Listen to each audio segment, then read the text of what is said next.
Breaking news. Breaking news. Breaking news. Cameroun. L'Assemblée nationale adopte le budget de l'État pour l'exercice 2023. Merci de rester sur CNN. Breaking news. Breaking news.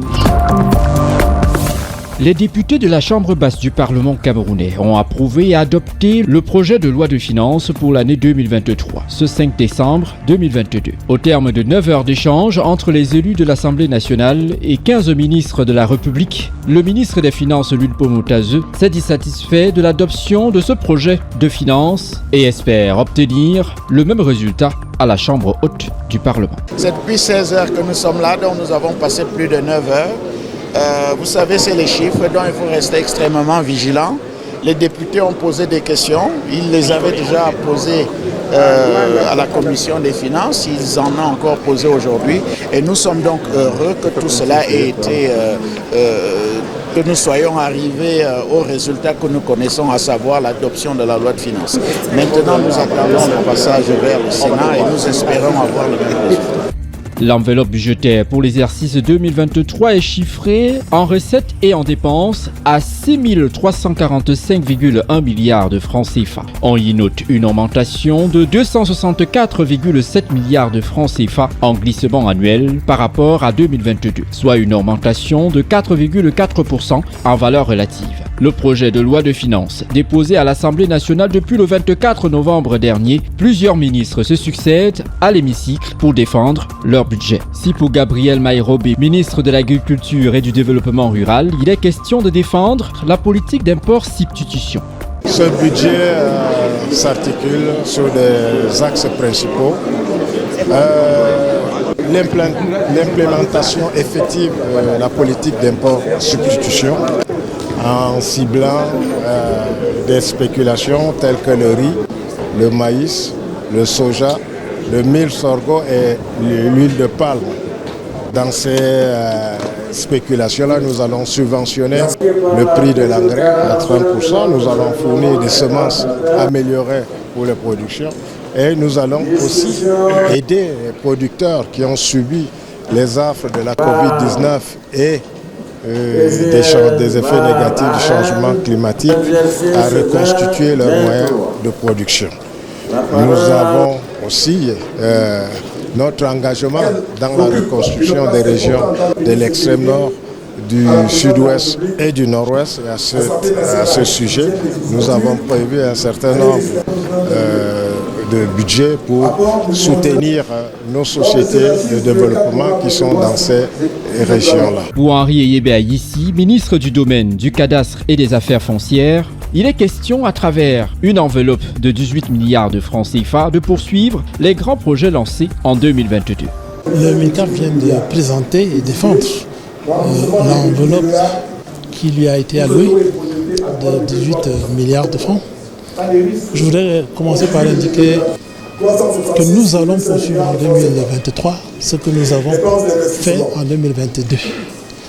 Oui, l'année 2022 comporte des acquis avec des axes majeurs comme la modernisation du cadastre. Nous avons travaillé à moderniser le cadastre avec la poursuite de la mise en place de ce qu'on appelle le réseau géodésique national du Cameroun, qui, avec des rattachements satellitaires, devrait à l'avenir empêcher ces doubles bornages et les chevauchements des titres fonciers. Pour le ministre de l'Eau et de l'Énergie, Gaston Eloulou Essoba, il est question de réaliser une meilleure fourniture en électricité et en eau potable dans les ménages et les entreprises en 2023. En matière d'électricité, je crois que c'est important de l'annoncer. Nous allons travailler pour que les unes des pieds de Lompangara entrent en production. Au premier trimestre 2023, la première machine devrait entrer en production et les 3 autres machines devraient entrer en production avant la fin de l'année 2023. Donc on aura les 30 MW de l'usine de pieds de Lompangara en 2023. Au ministère des Mines, de l'Industrie et du Développement technologique, la priorité en 2023 est axée sur la poursuite et la mise en œuvre des grands projets miniers. La priorité de mon département ministériel en 2023 va être la poursuite de la mise en œuvre des grands projets miniers qui ont débuté en 2022 justement et demandés par le président de la République.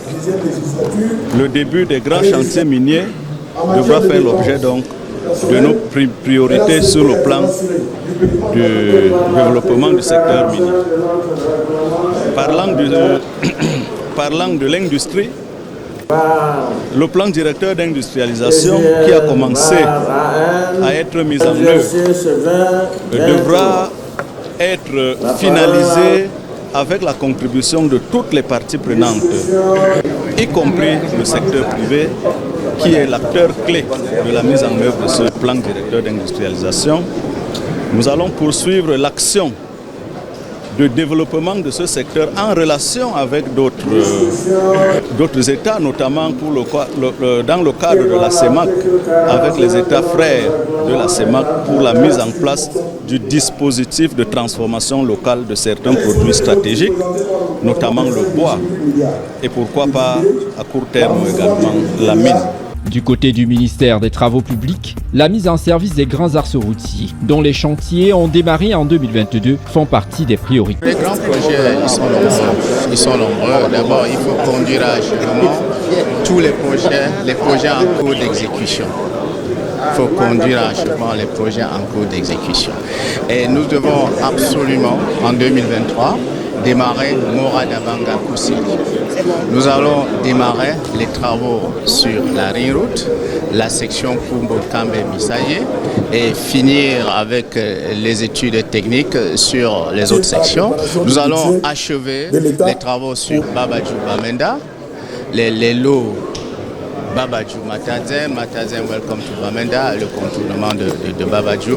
Bref, il y a un certain nombre de projets que nous allons achever en 2023 pour réaliser 560 km de nouvelles routes bitumes. Pour le ministre des Transports, Jean-Ernest Masséna Galé-Bibéyé, avec une enveloppe d'un peu plus de 92 milliards de francs CFA, les priorités seront mises sur les 4 secteurs des transports. Nous sommes heureux d'avoir bénéficié du Premier ministre chef du gouvernement, le ministère des Transports, a pu bénéficier d'une enveloppe de base au titre de l'année 2023 de un peu plus de 92 milliards de francs CFA.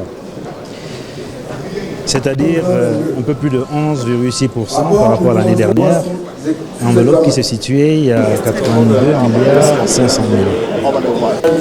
Nous avons donc réparti cette enveloppe budgétaire sur les 6 programmes du ministère des Transports et dont les priorités concernent les 4 secteurs des transports, la météorologie et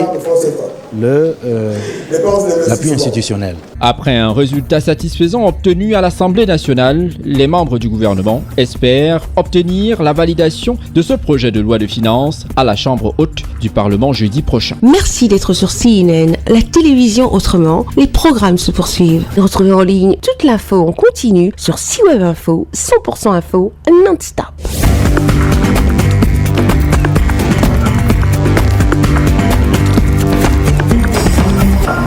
Breaking news. Sur CNN.